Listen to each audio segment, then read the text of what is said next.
Everybody knows about playing with dominoes, but what you may not know is that a domino can knock over another domino which is about 1.5 times larger. So what I have here is a chain of dominoes. Each one is 1.5 times larger than the previous one. And the smallest domino is about 5 millimeters high and 1 millimeter thick. And I will carefully place it.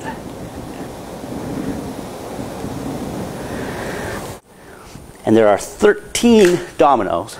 And the largest domino, it weighs about 100 pounds and is more than 1 meter tall.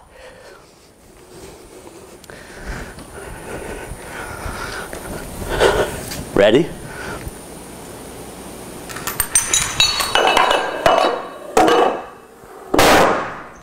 Boom. That was 13 dominoes. If I had 29 dominoes, the last domino would be as tall as the Empire State Building. Here we go.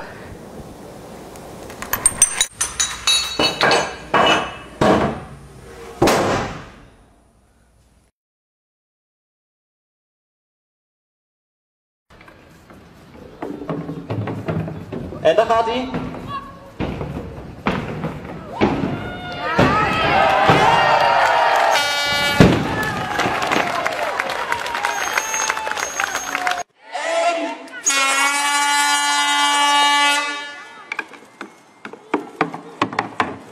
En daar gaat hij.